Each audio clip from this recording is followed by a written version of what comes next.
मध्य प्रदेश में इन दोनों तकरीबन सभी मंत्री अपने अपने विभाग का रिपोर्ट कार्ड पेश करने में लगे हुए हैं। आज भोपाल में 4 मंत्रियों ने एक साथ अपने विभागों का रिपोर्ट कार्ड पेश किया। साल के आखिरी दिन तक सभी 24 मंत्री अपने रिपोर्ट कार्ड प्रेस कोर्ट के सामने जारी कर चुके हैं।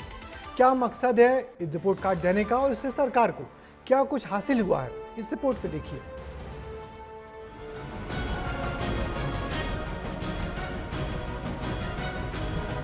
मंत्रियों का रिपोर्ट कार्ड, क्या निकलेगा सार? मोहन सरकार के 2 साल पूरे होने पर कांग्रेस के मंत्रियों से रिपोर्ट कार्ड लिए जा रहे हैं। मध्य प्रदेश सरकार के 24 मंत्रियों ने एक एक करके अपना रिपोर्ट कार्ड पेश कर दिया है। आज रिपोर्ट कार्ड की पेशी का आखिरी दिन था, जहां 4 मंत्रियों ने बारी बारी से अपना रिपोर्ट कार्ड पेश किया।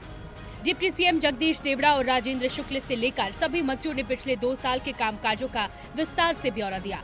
लेकिन यहाँ एक बात है जो सबको खल रही है।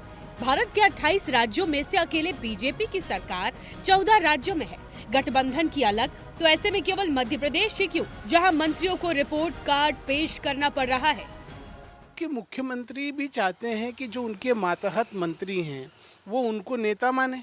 जब तक उनको नेता नहीं मानेंगे वो कैसे मुखिया बनेंगे और कैसे चला पाएंगे शासन प्रशासन। इसलिए वो रिपोर्ट कार्ड सबके बार बार बनवा रहे हैं, ताकि ये जो लोग हैं ये बाकी की राजनीति करने के बजाय अपने विभाग पर ध्यान दें, अपने विभाग की उपलब्धियां बताएं, मुख्यमंत्री का गुणगान करें, सरकार की नीतियों का बखान करें। वो ये चाहते हैं, इसलिए रिपोर्ट कार्ड। और फिर इस बहाने कुछ लोगों की छटनी हो जाएगी। साफ है, केंद्र सरकार सीएम मोहन का कद बतौर मुख्यमंत्री बढ़ाना चाहती है।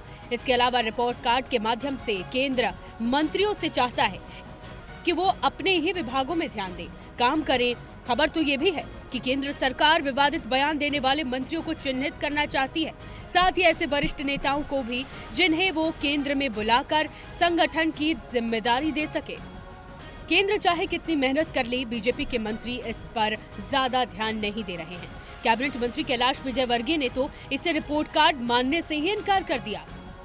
नहीं, रिपोर्ट कार्ड नहीं, समीक्षा होती है तो विभाग की, और तो मुख्यमंत्री जी के साथ साल में 2-3 बार होती है, उसमें रिपोर्ट कार्ड नहीं। बीजेपी मानने को तैयार नहीं, और दूसरी ओर कांग्रेस ने तो रिपोर्ट कार्ड बनाने के लिए बीजेपी को एक नई एजेंसी तक हायर करने की नसीहत दे दी है। 30-30, 40-40 हजार करोड़ के बजट की समीक्षा करने वाला मुख्यमंत्री क्या रिपोर्ट कार्ड लेगा? दूसरा, अगर रिपोर्ट कार्ड चाहिए तो मैं मुख्यमंत्री से आग्रह करता हूँ, एक एजेंसी को लगाओ और सब मंत्रियों की वेद अवैध संपत्ति चेक करो। पता चल जाएगा ईमानदारी से कि जिसकी जितनी संपत्ति है उसके 5 साल के क्राइटेरिया को तय कर दो, समझ में आ जाएगा रिपोर्ट कार्ड। रिपोर्ट कार्ड पर भी सियासत गरमाने लगी है। केंद्र का सोचना भी बहुत हद तक सही है, लेकिन मंत्रियों का इसे लाइटली लेना कांग्रेस को सियासत करने का मौका भी दे रहा है।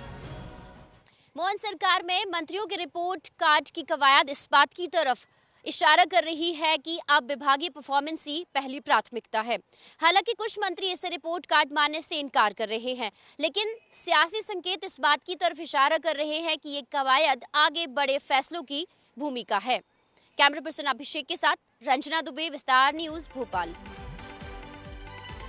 तो मोहन सरकार के मंत्रियों ने अपने विभाग की रिपोर्ट कार्ड पेश करने के लिए राजधानी भोपाल में अलग अलग जगह भी चुनी।